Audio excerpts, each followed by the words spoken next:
The land reform program in South Africa has had its successes, its challenges and failures. This is what Sechaba Nkoana looks at in his new book titled Land Reform Complexities.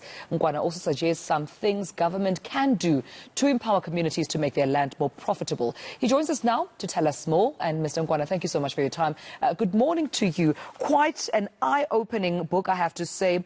Visually appealing is the front page of the book. But what do you document in this book? What do you aim to almost uncover for the reader as well as educate? Good morning, Melo, and your viewers. In this book, I'm detailing the history of land dispossession in South Africa from 1652, and in particular, the series of acts which were passed, starting with the 1894 Grey Act, and the 1913 Native Land Act, and the Group Areas Act of 1950, as well as the labor tenancy system, where our people were forced to work for free on the land which were forcibly taken away from them through the apartheid system. But of importance, as per the title of the book, I'm detailing what happened after the 1994. If you recall, one of the first pieces of legislations which were passed by the new government under Ndate Nelson Mandela was Act number 22 of 1994, which provided opportunities for all the communities who lost their lands to lodge claims. So our community also lodged a claim in 1996, and the claim was settled in 2004. And we were very much excited when the land was, handed over to us through a ceremony which was attended by Minister Thoko Didisa at that time. However, immediately after the structures was established, the government assisted us to establish the CPA, Communal Property Association. That is the structure which is managing the land. We were expecting support from government. Right.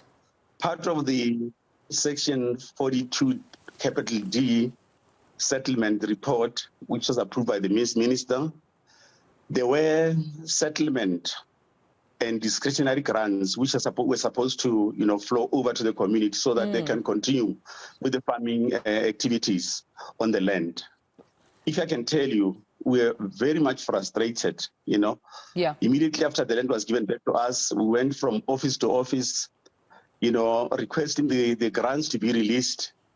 And it took us almost 10 years, And at the end of that 10 years, they told us that, there's a new funding model. We have to now apply, must actually, present a business plan so that we can access funds to recapitalize our farm. That was 10 years after the land was given back to us. Yeah, and those are some of the issues that you also uncover. I mean, we could go on and on with this particular, case that you talk about, but unfortunately we have so little time, and I want our viewers to get as much as they can about what to expect when they both buy the book and come to your book launch, which I understand is happening in Ivy Park in Polokwane. But also, how central is land reform to rural development in Ndate Nkoana? Well, what we're expecting in this book, there are bold proposals and interventions that I'm actually proposing. We have invited the department, the Director General, Mr. Ramasodi, but unfortunately, because they have a National Land Summit starting on Friday, you won't be able to come, but some officials are coming. What we are proposing is that there should be a land reform fund, a dedicated fund, which can be managed by development finance institutions like Land Bank or Limpopo Economic Development Agency to focus on revitalizing all the farms. If you recall, only 10% of the farms which were given to us as Black people since 1994 are vital and active. The rest of the farms are lying fallow. Now, if you establish this land reform fund, we'll be able to revitalize and recapitalize these farms, build strategic empowerment partnerships, and the established farmers are willing to work with us. If there's fund available, okay, they will be able to join us and build, institutional development capacity for these farms to be able to create employment and contribute to the food security. So they're willing and waiting.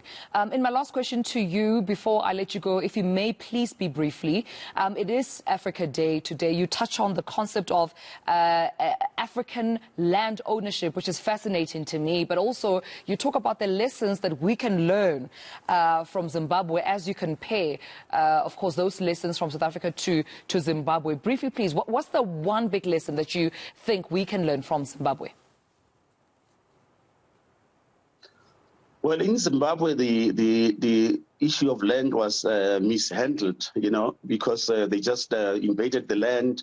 People who invaded the land did not have the means to make use of the land productively. It was just a politically inspired, kind of intervention, which did not actually yield any results. We want an orderly way of actually working with established farmers who are there, And another thing that I'm proposing in the book is that when a land claim is settled, we must maintain the productive capacity of the farm. In other words, the farmer who is there must not actually be allowed to leave. If he or she leaves, then we need to find someone who will be able to assist the new group of beneficiaries to continue with the farming business, Yeah, absolutely. I appreciate you speaking to us about this. Indeed, I would encourage anyone to get a hold of this book, South African Land Reform Complexities, of course, by Sechaba Nkoana, talking about the Marobala Uitsuse experience. You were just narrating to me. Unfortunately, due to time, I had to cut you short then. I do apologize. But it does document a lot in the country, in rural development, comparisons around the African continent, particularly on this Africa Day today. Thank you so much, Sechaba Nkoana, for joining us this morning. All right.